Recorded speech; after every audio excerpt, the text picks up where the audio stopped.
नमस्कार, देवभूमि उत्तराखंड की खबरें लेकर मैं हूं आपके साथ संदीप निरंजन सरकार। और रुक कर लेते हैं इस वक्त की खबरों का। अखिल ब्राह्मण उत्थान महासभा प्रदेश कार्यालय में प्रदेश अध्यक्ष डॉक्टर हेमचंद भट्ट ने उत्तराखंड और उत्तर प्रदेश के पूर्व मुख्यमंत्री पंडित नारायण दत्त तिवारी की जयंती और पुण्यतिथि पर उनके चित्र पर श्रद्धा सुमन अर्पित कर श्रद्धांजलि दी।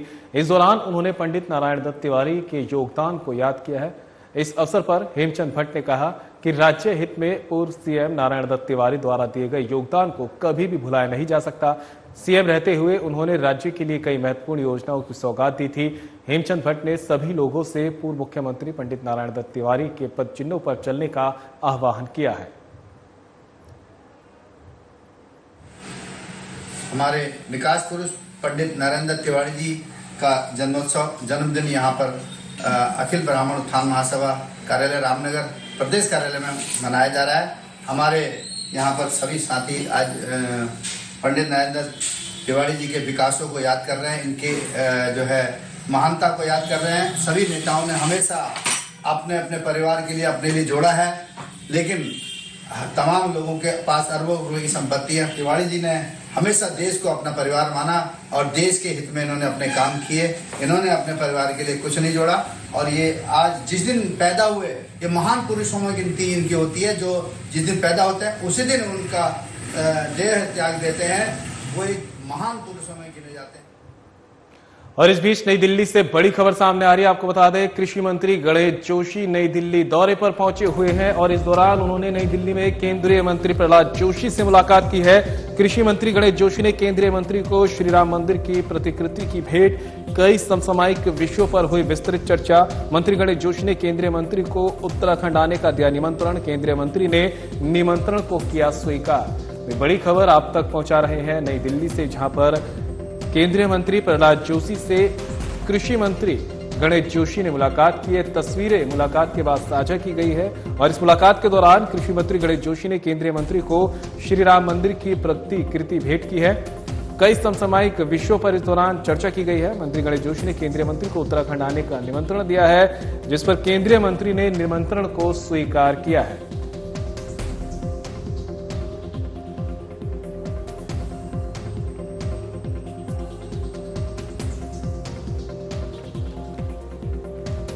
नई दिल्ली से आप तक खबर पहुंचा रहे हैं, जहां पर केंद्रीय मंत्री प्रहलाद जोशी से कृषि मंत्री गणेश जोशी ने मुलाकात की है। तस्वीरें आप देख सकते हैं, एक सौहार्दपूर्ण माहौल में मुलाकात की गई है और इस दौरान कृषि मंत्री गणेश जोशी ने केंद्रीय मंत्री को श्री राम मंदिर की प्रतिकृति भेंट की है और दोनों के बीच समसामयिक मुद्दों पर विस्तृत चर्चा की गई है। और इस दौरान कृषि मंत्री गणेश जोशी ने केंद्रीय मंत्री को उत्तराखंड आने का निमंत्रण भी दिया है।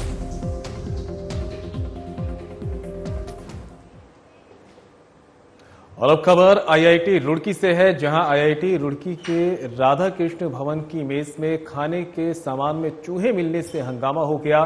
चूहे कढ़ाई, चावल, राशन आदि में दिखे हैं, जिसके बाद छात्रों ने मेस में ही हंगामा कर दिया है। यही नहीं, 400 से अधिक छात्रों को भूखा भी रहना पड़ा। जो कोई छात्र थोड़ा बहुत खा भी चुके थे, उन्होंने उल्टी कर दी। वहीं छात्रों ने मेस कर्मचारियों के खिलाफ जमकर नारेबाजी की है, साथ ही संस्थान की साफ सफाई पर गंभीर सवाल उठाए। वहीं घटना का वीडियो सोशल मीडिया पर भी वायरल हो रहा है। सूचना मिलने पर खाद्य सुरक्षा विभाग की टीम जांच पड़ताल के लिए संस्थान पहुंची है। टीम खाद्य सामग्री की जांच पड़ताल में जुट गई है।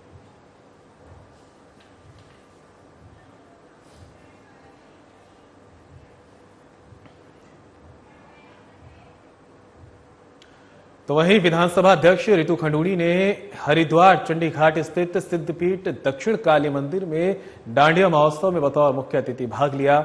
यह महोत्सव न केवल सांस्कृतिक उत्सव था, बल्कि समाज के विभिन्न वर्गों को जोड़ने और सामूहिकता की भावना को बढ़ावा देने का एक मंच भी था। विधानसभा अध्यक्ष रितु खंडूड़ी ने उन अमर शहीदों के परिजनों को सम्मानित किया, जिन्होंने अपने जीवन को देश की रक्षा में बलिदान कर दिया है। उन्होंने कहा कि इन शहीदों का बलिदान हमारे लिए प्रेरणा है। हमें उनकी कुर्बानी को हमेशा याद रखना चाहिए और उनके परिवारों को हर संभव समर्थन करना चाहिए। इसके साथ ही कई वीरांगनाओं को भी उनके साहस और संघर्ष के लिए सम्मानित किया गया। विधानसभा अध्यक्ष ने कहा, यह महिलाएं समाज की शक्ति हैं। उनके संघर्ष और योगदान ने समाज को नई दिशा दी है। हमें उनके कार्यों की सराहना करनी चाहिए और आगे बढ़ने की भी प्रेरणा लेनी चाहिए।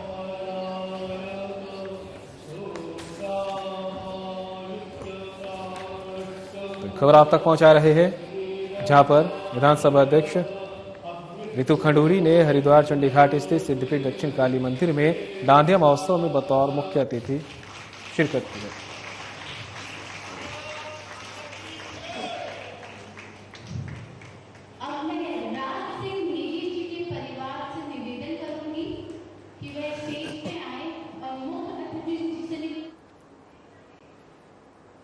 और देहरादून से इस बीच बड़ी खबर सामने आ रही है। आपको बता दें, केदारनाथ विधानसभा का जो उपचुनाव है वो पार्टियों के लिए शाख की लड़ाई बन चुका है। खासकर बीजेपी के लिए ये शाख की लड़ाई बना है। धामी सरकार का बड़ा इम्तिहान है। प्रत्याशियों के चयन के लिए कांग्रेस बीजेपी में मंथन जारी। बीजेपी कांग्रेस से कई नेता है दावेदार। बीजेपी कांग्रेस सहित अन्य दलों के नेता अपनी अपनी जीत का कर रहे हैं दावा। जल्द ही बीजेपी कांग्रेस सहित अन्य दल प्रत्याशियों की कर सकते हैं घोषणा। बीजेपी विधायक शैला रानी के निधन के बाद खाली हुई थी केदारनाथ सीट। 20 नवंबर को मतदान और 23 नवंबर को होगी मतगणना। तो केदारनाथ विधानसभा उपचुनाव भाजपा के लिए शाख की लड़ाई बन चुका है।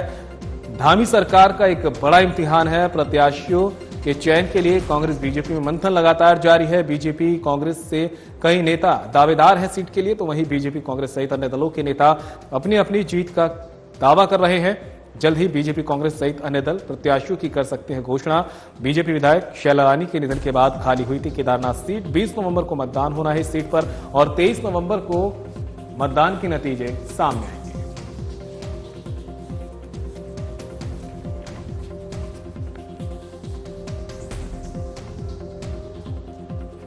केदारनाथ विधानसभा उपचुनाव से जुड़ी खबर आप तक पहुंचा रहे हैं। यहां का उपचुनाव बीजेपी के लिए शाख की लड़ाई बन चुका है। धामी सरकार का बड़ा इम्तिहान यहां पर है।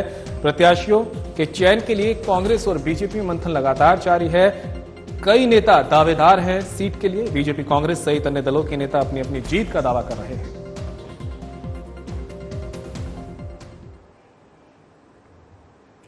खबर पर ज्यादा जानकारी के लिए उत्तराखंड से हमारे साथ ब्यूरो चीफ कमल शर्मा हमारे साथ जुड़ गए हैं। कमल, ये जो उपचुनाव प्रदेश में होना है एक सीट पर, वो कहा जा रहा है कि बीजेपी की शाख की लड़ाई बन चुका है। आखिर किन मायनों में ये बीजेपी के लिए सीट अहम हो जाती है और क्यों कहा जा रहा है कि धामी सरकार जो है यहां पर एक बड़ी चुनौती का सामना करने वाली है? हाँ, कहें तो संदीप, सबसे बड़ी बात है केदारनाथ चुनाव आ चुका है। पहले बद्रीनाथ और मंगलोर चुनाव हुआ था, उसमें कहीं ना कहीं भारतीय जनता पार्टी को दोनों सीटों पर नुकसान उठाना पड़ा था। अब हम कहें तो ये धार्मिक प्रतिष्ठा से भी खबर जुड़ी हुई है, चाहे वो बद्रीनाथ की सीट थी या बाबा केदारनाथ की सीट है, और जहां से पीएम मोदी का ये बड़ा लगाव रहा है, क्योंकि दोनों सीटें, मंगलोर की तो सीट आज तक नहीं जीत पाई है भाजपा, लेकिन जो बद्रीनाथ सीट हारी है उससे कहीं ना कहीं एक कांग्रेस को बल मिला और कहीं ना कहीं भारतीय जनता पार्टी को कहीं ना कहीं एक झटका सा भी जरूर लगा है। तो अब सबसे बड़ी बात यही है कि केदारनाथ उपचुनाव आ चुका है। जैसे आप हम यूपी की बात करें तो वहाँ लोकसभा चुनाव में कहीं ना कहीं काफी नुकसान हुआ था। अब 8 से 10 सीटें में जहाँ चुनाव है वहाँ योगी के लिए एक प्रतिशत सवाल है। वही स्थिति हम यहाँ मान रहे हैं कि यहाँ भी यही स्थिति है कि अधिकतर यही होता है जिन राज्यों में कि जहाँ जिसकी सरकार होती है तो उपचुनाव में अधिकतर जो है उसी पार्टी के कैंडिडेट जो है वो जीतते हैं उपचुनाव में। लेकिन यहाँ पर अगर हम देखा जाए, दोनों बार मंगलोर हो गया, बद्रीनाथ हो गया, वहां पर दोनों जगह बीजेपी हारी थी। तो इसके लेकर कांग्रेस का मनोबल जरूर बढ़ा था। लेकिन अब केदारनाथ उपचुनाव है, एक जो धार्मिक प्रतिष्ठा से भी जुड़ा हुआ है केदारनाथ उपचुनाव, तो इसको लेकर लगातार प्रतिष्ठा का सवाल बना हुआ है अब यहाँ पर। और भारतीय जनता पार्टी ने इतनी जबरदस्त तैयारी मैं देख रहा हूँ कि पिछले कई महीने से जितने भी उनके 5-6 मंत्री हैं सभी को एक तरह से वहां पर युद्ध स्तर पर लगा दिया गया और काफी दौरे वहां पर लगातार मंत्री कर रहे हैं, लगातार लोगों से मिल रहे हैं। क्या मुख्यमंत्री भी वहां पर गए थे, उन्होंने वहां पर एक बड़ा कार्यक्रम किया था और साथ ही काफी घोषणाएं भी केदारनाथ के लिए राज्य सरकार द्वारा की गई थी।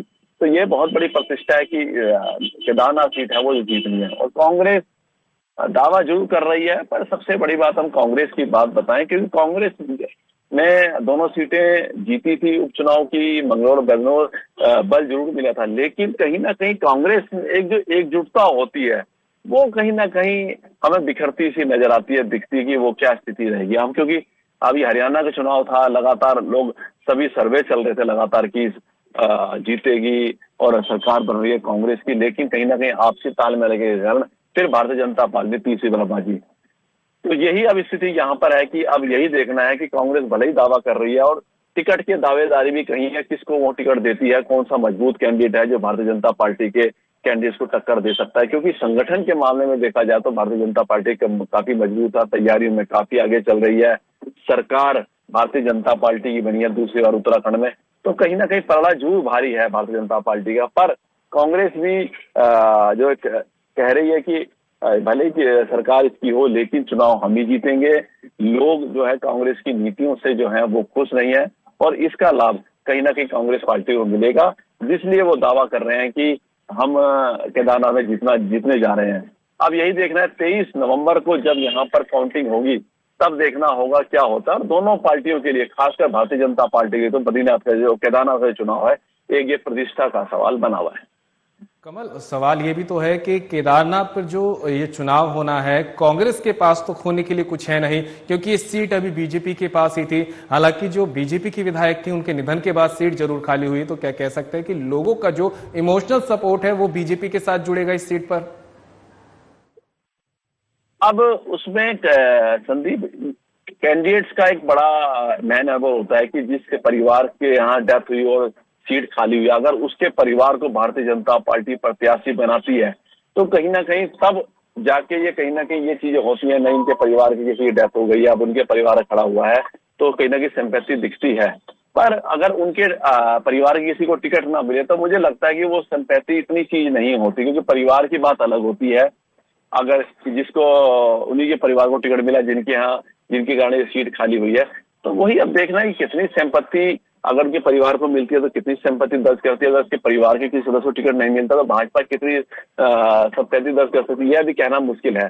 पर कुल मिला के कहें कि जिस हिसाब से कांग्रेस दावा ठोक रही है, अभी तो प्रत्याशी दोनों के मैदान में आ जाएं भारतीय जनता पार्टी के, प्रत्याशी का भी बहुत बड़ा फर्क पड़ता है कि कौन सा प्रत्याशी यहाँ किस पार्टी का यहाँ पर आ रहा है और उसकी क्या छवि है। और अपने पार्टी के दम पे तो वोट मिलेगा, अपने दम पे भी वो कितने वोट अर्जित कर सकता है, उसकी क्षेत्र में क्या पहचान है, कैसे लोगों के सुख दुख के साथ खड़ा रहता है, नहीं खड़ी रहता है, क्या स्थिति होती है, तो ये सब चीजें देखनी होंगी। तो पर कुल मिला के कहें, भारतीय जनता पार्टी में प्रतिष्ठा का सवाल बना हुआ है। बिल्कुल जैसे आपने खुद कहा कि कांग्रेस के लिए खोने के लिए नहीं, कांग्रेस का तो यहाँ कैंडिडेट था ही नहीं, ये सीट ही भाजपा के पास थी।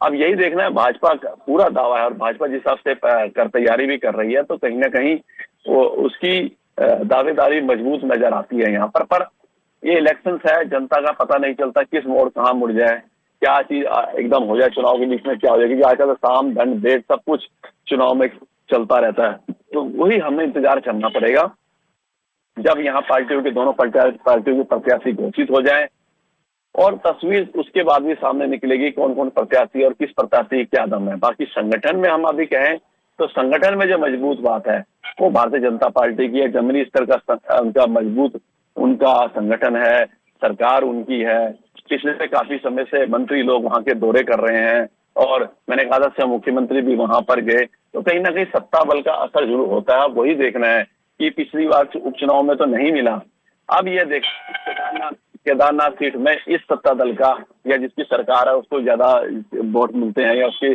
सीटें ज्यादा जीतती हैं। अब यही देखना है कि कितना फर्क वहां का मिलता है और वहां के जो मतदाता हैं वो किस कैंडिडेट को, किस पार्टी को अपना बहुमूल्य वोट कर फिर यहाँ पर अपना चुनाव जितवाती है। बिल्कुल कमल, नजर बनाए रखिएगा। फिलहाल तमाम जानकारी के लिए आपका बहुत बहुत शुक्रिया।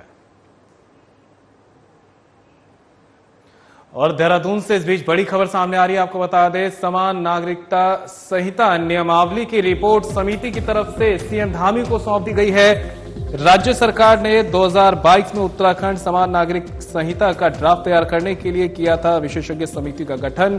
नागरिकों की समानता, महिला सुरक्षा और सशक्तिकरण के लिए बनाया गया विधेयक समिति द्वारा तैयार किए गए ड्राफ्ट को विधानसभा में 7 फरवरी को किया था पारित। राष्ट्रपति की सहमति के बाद 12 मार्च को यूसीसी 2024 बना अधिनियम समान नागरिकता संहिता उत्तराखंड में शीघ्र होगी लागू। मंत्रिमंडल की बैठक में चर्चा करके तिथि का करेंगे ऐलान।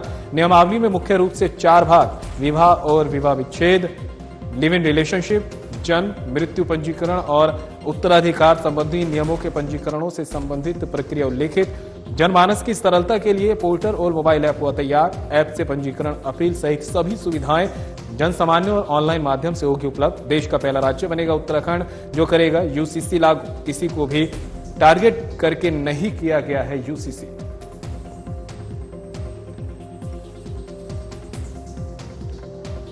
मुझे याद है 12 फरवरी 2022 को उत्तराखंड विधानसभा के आम चुनाव से ठीक 2 दिन पहले मैंने अपनी पार्टी की तरफ से उत्तराखंड की देवतुल्य जनता के सामने ये प्रस्ताव और ये संकल्प हमारी पार्टी का प्रस्तुत किया था कि नई सरकार के गठन होते ही हमारी सरकार सबसे पहला निर्णय समान नागरिक संहिता को राज्य के अंदर लागू करने और विधेयक के रूप में लाने के लिए हम पहला निर्णय लेंगे। उत्तराखंड की देवतुल्य जनता का मैं आभारी हूं। अगर मुझसे बार बार अनेक स्थानों पर मैं जाता हूं तो वहां मुझे सबसे पहले लोग पूछते हैं कि आप इसका श्रेय किसको देते हैं, तो मैं कहता हूं कि ये श्रेय देवभूमि उत्तराखंड की देवतुल्य जनता को है, क्योंकि उन्होंने हमको सरकार में आने का मौका दिया और हमारे संकल्प को पूरा करने के लिए उन्होंने अपना बहुमत दिया। अपना 6 फरवरी को विधानसभा में ये प्रस्ताव प्रस्तुत किया गया, उस पर चर्चा हुई, पक्ष विपक्ष सभी लोगों ने उस पर भाग लिया और 7 फरवरी 2024 को यह विधेयक विधानसभा से पारित हो गया। माननीय राष्ट्रपति महोदय को उनकी सहमति के लिए इसको उनको प्रेषित किया गया, वहां भेजा गया और 12 मार्च 2024 को ये अधिनियम माननीय राष्ट्रपति महोदया की स्वीकृति के बाद पारित हो गया। इसको बनाने में रात दिन का प्रयास किया, अथक प्रयास करने के बाद आज ये 18 अक्टूबर को ये नियमावली आप सबके सामने ही हम लोगों को मिल गई है, मुझे दे दी है उन्होंने, सरकार को मिल गई है। और इस नियमावली में मुख्य रूप से 4 भाग हैं, जिसमें विवाह है एवं विवाह विच्छेद, लिव इन रिलेशनशिप, जन्म एवं मृत्यु पंजीकरण और उत्तराधिकार संबंधी नियमों के पंजीकरण संबंधी जो प्रक्रियाएं हैं उल्लेखित हैं इसमें। और जल्दी ही हम इसमें मंत्रिमंडल की बैठक करेंगे और मंत्रिमंडल की बैठक में ये तय करेंगे कि हमारी क्या तिथि होगी और इस एक्ट को प्रभावी रूप से लागू करने के लिए हमें हमारे जो अधिकारीगण हैं, कर्मचारीगण हैं, उनको ट्रेनिंग की भी आवश्यकता होगी, प्रशिक्षण की भी आवश्यकता होगी, क्योंकि एक बड़ा काम है और सीधे सीधे हजारों लोग इस काम को क्रियान्वित करने में आगे काम करें। खबर पर ज्यादा जानकारी के लिए उत्तराखंड से हमारे ब्यूरो चीफ कमल शर्मा एक बार फिर हमारे साथ जुड़ गए हैं। कमल, समान नागरिक संहिता की जो कॉपी है वो सीएम को सौंप दी गई है, अब सरकार का अगला कदम यहां पर क्या होने वाला है?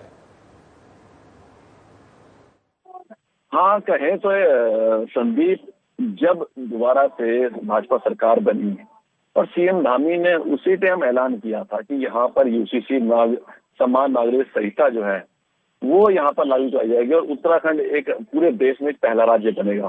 तो उसके लिए विशेष कमेटी का गठन किया गया, जो यहाँ के तो चीफ सेक्रेटरी थे शत्रुघ्न सिंह, उनके साथ और जस्टिस थे और कई लोग सदस्यों के साथ एक कमेटी गठन किया गया और इसका ड्राफ्ट तैयार किया गया, काफी कुछ ड्राफ्ट तैयार किया गया। और उसके बाद फिर इसकी क्या नियमावली होगी इसके लिए, उसके लिए भी यहाँ पर फिर शत्रुघ्न सिंह जो यहाँ पे पूर्व सचिव थे, उनकी अध्यक्षता में यहाँ पर एक कमेटी बनाई गई और जिसने आज जो रिपोर्ट, जो नियमावली की जो रिपोर्ट है वो आज मुख्यमंत्री को यहाँ पर दी है। तो वही मुख्यमंत्री ने कहा कि एक बहुत बड़ा सपना था ये भाजपा सरकार का, जब दूसरी बार आई थी यहाँ सरकार, तो उसमें हमने ऐलान किया था कि यूसीसी उत्तराखंड में लागू किया जाएगा और उन्होंने ये भी कहा है कि इससे किसी को घबराने की जरूरत नहीं, किसी को टारगेट नहीं करके हम ये लाए जा रहे हैं, ऐसा इसमें कुछ नहीं है। इसमें सभी पहलुओं पर विचार किया गया है, इसमें सभी लोगों की, हर वर्गों की राय ली गई है, सभी चीजों की राय ली गई है और अब हमें इसकी नियमावली की रिपोर्ट भी मिल गई है और हम अब मंत्रिमंडल की इसमें बैठक करेंगे, इसमें इसकी चर्चा की जाएगी इसकी विस्तार से, फिर इसको राज्य में लागू करने के लिए तिथि तय की जाएगी कब इसको लागू करना है। फिर इसमें कई चीज हमने इसके ऐप भी बनाए हैं, उन्होंने कहा कि जिसमें सब चीजें देख सकते हैं, ऑनलाइन आप सारी चीजें देख सकते हैं। उन्होंने बताया कि इसमें जो किया गया है इसमें लगभग 4 भाग है इस नियमावली में, जिसमें मुख्य रूप से विवाह और विवाहच्छेद, विवाह कैसे होगा और अगर आप उसको तलाक लेना चाहते तो कैसे होगा, लव रिलेशन पे भी, जन्म मृत्यु पंजीकरण में भी, उत्तराधिकारी संबंधी नियमों के पंजीकरण पर जितनी भी चीजें हैं इसमें कभी सभी जो 4 चीजें हैं सभी प्रकार पे इसमें उल्लेखित की है, सब उसमें नियमावली बताई गई है। और इसको हमने ऐप के माध्यम से, हमने कहा हर लोगों को आजकल ऑनलाइन का जमाना है और ऐप के माध्यम से सभी चीजें लोगों को आसानी से सुलभ भी हो सके, इस चीज की भी हमने तैयारी कर दी है। और साथ ही इसमें क्योंकि बहुत बड़ा काम है, इसमें कर्मचारियों को, अधिकारियों को उसकी ट्रेनिंग भी देनी पड़ेगी, वो भी शुरू की जाएगी ताकि इसमें किसी प्रकार की भी कोई दिक्कतों का सामना ना करना पड़े। मतलब ये जब चीजें निकल के आए तो इसमें किसी को कोई वो चीज ना हो और सब चीज बिल्कुल पारदर्शिता से हो। इसका ऐलान किया गया था और इसको फिर विधानसभा में भी लाया गया था, उसको पास कर लिया गया, फिर महामहिम राष्ट्रपति का भी इसमें अनुमोदन सहमति मिली, उसके बाद ये विधेयक बन गया है। अब इसको लागू करने की प्रक्रिया है और वो जब मंत्रिमंडल की बैठक होगी तो उसमें तय किया जाएगा तो कब इसको लागू करना है। और साथ ही नियमावली भी वहाँ सौंप दी गई है, उसमें भी पूरा कैबिनेट की जो मंत्रिमंडल की बैठक होगी उसमें चर्चा होगी और कब इसको राज्य में लागू किया जाए शीघ्र से शीघ्र, इस पर भी विचार किया जाएगा और फिर वो घोषित जल्दी से जल्दी घोषित की जाएगी कि 5 तारीख को उत्तराखंड में यूसीसी लागू हो रहा है। ये देश का पहला राज्य बनने जा रहा है।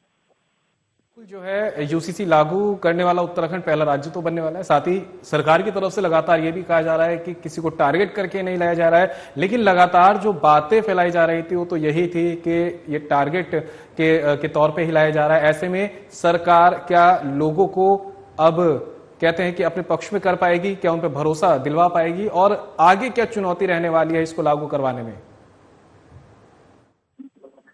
हाँ बिल्कुल कहें तो जब ये काफी लगभग 1.5-2 साल से प्रक्रिया चल रही है और सभी वर्गों से सीमित ने बात करी है, हर जगह इसकी बैठकें हुई है, हर वर्गों से चर्चा भी करी है। अब सरकार ने इसको लगभग पूरा तय कर लिया गया है कि ये चीजें ऐसी बनी है और इसके लिए सबको बताया भी है कि ऐसी चीज है, पर हमारा कोई किसी विशेष वर्ग को भी टारगेट लेके नहीं किया जा रहा। भले इसका विरोध भी हुआ था यहाँ पर जब ये हुआ था, अब यही देखना है कि जब ये लागू होता है और जब राज्य में लागू हो जाए तो क्या इसका विरोध होता है या क्या नहीं होता, क्योंकि हम देख रहे थे उसमें भी आम सहमति से लगभग विधानसभा में पास हुआ था, चीजें निकल के आई थी। अब यही देखना है कि जब ये लागू होता है तो क्या इसका विरोध होता है, नहीं होता या क्या है, क्योंकि अब ये जब राष्ट्रपति की सहमति मिल गई, विधानसभा में पास हो गया तो विधेयक बन गया और ये लागू होना है। नियमावली आज इसकी बना ली गई है, जिसकी रिपोर्ट जो है मुख्यमंत्री को भी दे दी गई है, समिति ने दे भी दी है। अब इस पर चर्चा होगी, विस्तार से होगी। अब इसमें कोई शुभ शंका नहीं है, जब मंत्रिमंडल में इसकी बैठक में चर्चा होगी एक डेट निश्चित हो जाएगी कि 5 तारीख को यहाँ पर ये लागू किया जा रहा है और अब ये फाइनल ये है कि अब ये लागू होना है, कौन सी डेट में होना है, क्या होना है, ये अभी तय होना है। पर अब इसके कोई विरोध भी हो या तो इसको ज्यादा फर्क नहीं पड़ेगा, क्योंकि सरकार का यही कहना है कि हमारा कोई किसी वर्ग को टारगेट नहीं है, सभी सामंजस्य लेके चला है, सभी लोगों से चर्चा हुई है, हजारों लोगों से समिति ने बात करी है, अलग अलग बुद्धि वर्गों से बात करी है। बिल्कुल बिल्कुल कमल, तो आप जानकारी के लिए आपका बहुत बहुत शुक्रिया। और फिलहाल बुलेटिन मेरे साथ इतना ही, लेकिन जाते जाते एक नजर इस वक्त की सुर्खियों पर।